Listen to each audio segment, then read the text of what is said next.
Hey there, friends. I have been making a lot of very simple blocks in our 100 Blocks in 2025 series, and I got a question from a beginner quilter to please explain, or could you please explain, how you do your half square triangles. So this video is just a quick video on explaining how we do half square triangles, what the math is to calculating those half square triangles, and how I do my half square triangles with a special tool. So if you're a beginner and you really need some help learning the fundamentals of half square triangles, stick around and let's talk about it.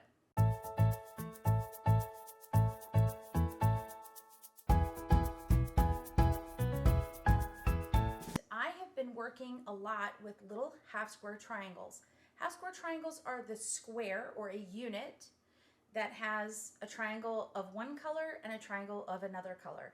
And one of my viewers who's been watching all of our quick videos on our 100 Blocks in 2025 specifically asked to understand half square triangles and how I make them. So today's video's for beginners. It's all about that. Let me show you with a diagram on exactly what we're doing. Okay, here is a great diagram that I put in almost all of my quilt patterns.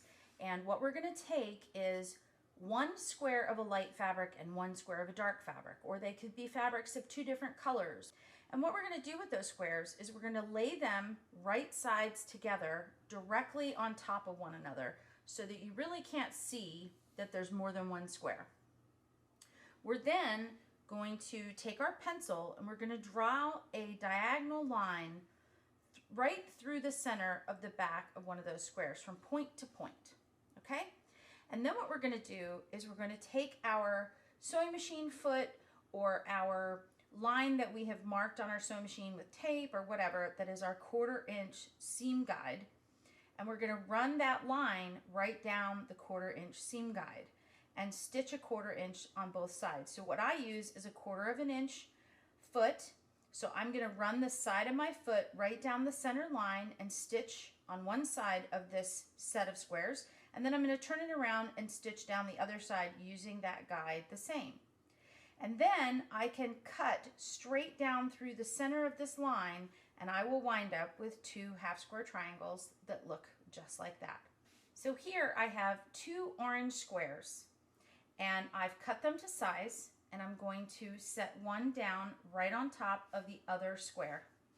And then as you can see, I have already pre-drawn that line. Let's get a little closer, right down through the diagonal of those squares. So now I'm going to sew it. And here is what it looks like when we're done. Hopefully you can see that on camera. I have my line drawn directly through the center, and I have a stitch line right here and a stitch line right here. Maybe we'll turn it over. I don't know if you can see it better on that side. But there is a stitch line right there and right there. So there's the center line of my block right diagonally through those squares.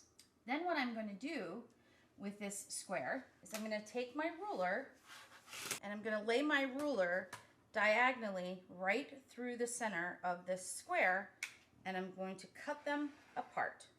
And then when I open them up, I will have two blocks sewn together in a half square. Now the next question I get from beginners all the time is, how do I know what size square to cut to get the desired size that I'm looking for?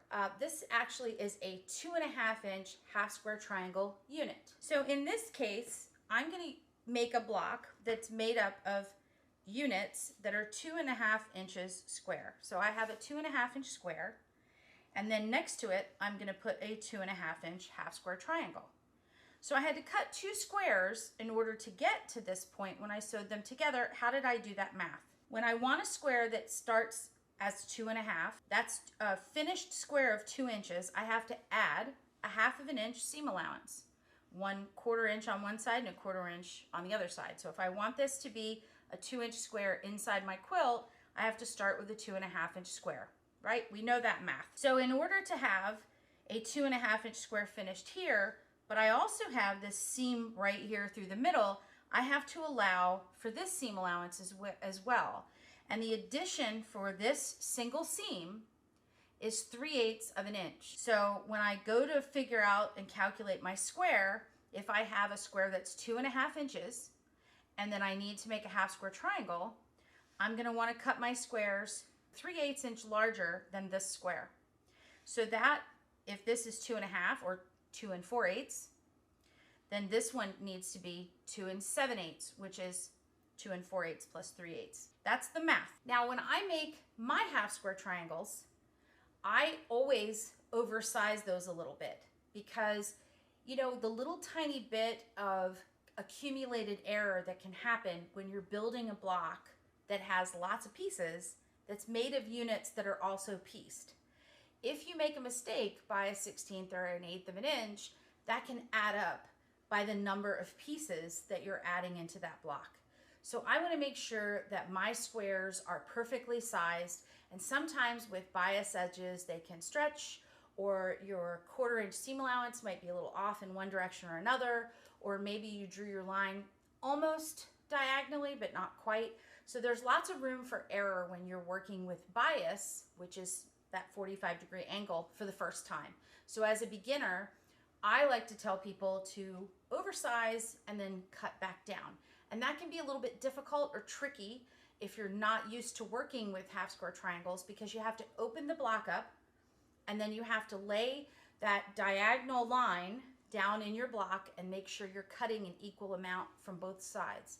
So the easiest way to make sure that they're all the same size is to measure them before you open them up.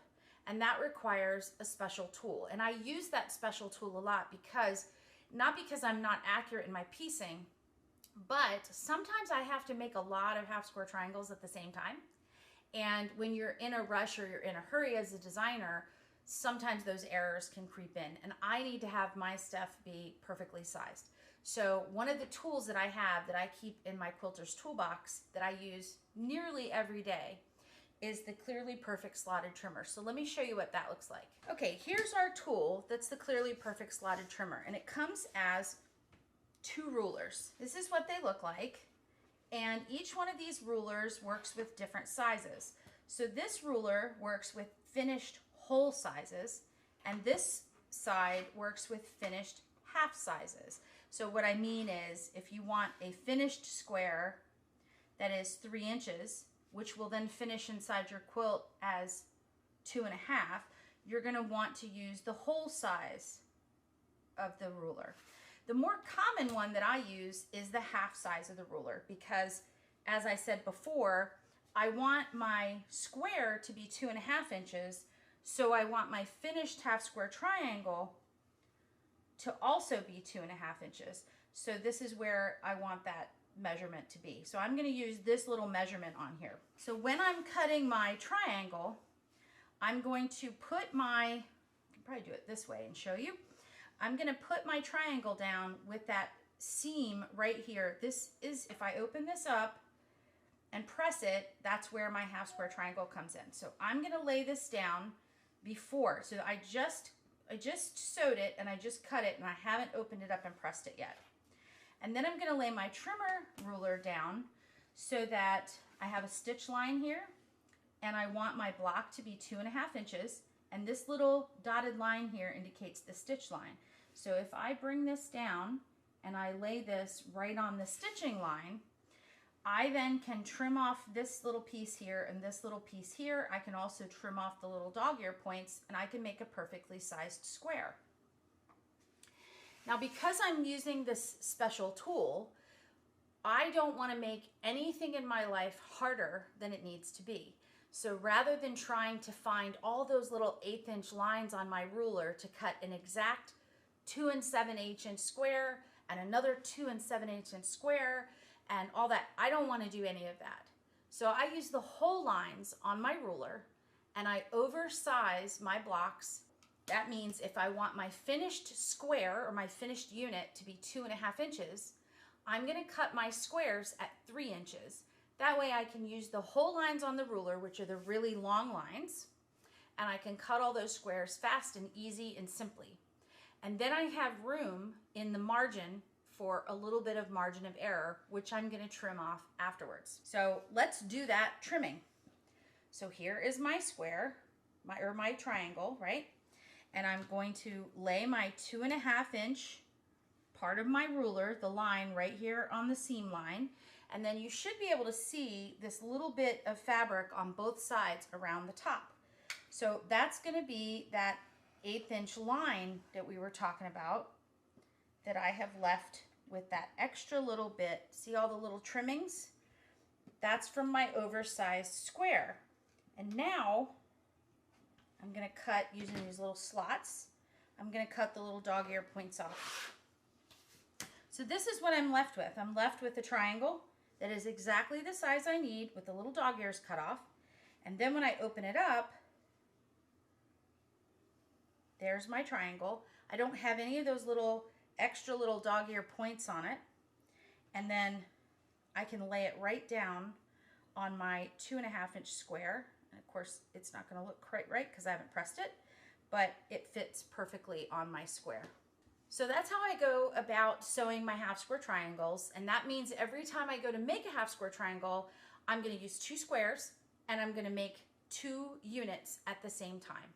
So when I show all these much quicker videos and I just say, just sew diagonally 1/4 inch on either side of the diagonal line and then open them back up, I will tell you how many squares you need to cut in order to be able to put those blocks together. So all of those little units and things that we do when we're making all these 100 blocks, we kind of skate through, but I do tell you what the measurements are. And so that's why you'll notice that when I'm cutting half square triangle squares, I'm always going to upsize by 1/8 of an inch. Clearly Perfect slotted trimmer you'll hear me use over and over again. It's just one of those tools. There's not a lot of tools that you will use over and over and over in your sewing life that almost every pattern that you use is going to utilize that ruler. It doesn't happen very often, but half square triangles are so common. They are such a common unit within a block. They can be turned into, those squares themselves can be turned into a number of different quilts. And I have another video on my page called 10-inch squares to half square triangles. And it's a video on, I think, 4 or 5 different layouts you can do just with half square triangles to make a quilt. So there's lots of things you can do with them. So they will come again and again and again as a beginner in lots of different patterns. So our Clearly Perfect slotted trimmer is just one of those tools where if you learn to use it and you get regular using it, you'll have excellent results. You'll have really, really good measuring results with it. It'll make your life a little bit easier and you'll use it again and again. So that's why you'll see it often in my videos and why I recommend it. And I will put a link to that ruler in the description box of this video so you can find it if it's something you think you want to invest in at this time. So as a beginner, there are a lot of tools that you're going to be suggested, whether it be something quick to buy at the register or suggested for a class that may or may not be used over and over again. If you go to a quilt show and you watch a demo, they will convince you to buy all types of rulers that you may or may not need. And a lot of them are for a specific quilt or a specific style of quilt, and you may love it and you may use it. You may make 1 or 2 or even 3 quilts from that ruler, and then it kind of goes in a drawer and you don't think about it again. And I think the Clearly Perfect slotted trimmer is not one of those tools. So consider it when you're making your next purchase, or if you're just starting out. That's a great birthday, Easter, Christmas, whatever type of gift that you may like to have and that your partner can get for you to make your life easy in your sewing room. I hope this video was helpful. If you aren't a beginner, maybe you learned a little bit about the Clearly Perfect slotted trimmer, but if you are a beginner and you want to learn more, just leave me some comments because we've considered doing a beginner series, and I would love to hear your feedback on whether you'd like a beginner series from start to finish on quilting. So I hope you learned something. Until next time, happy quilting, and find me on the web at cabinquilters.com.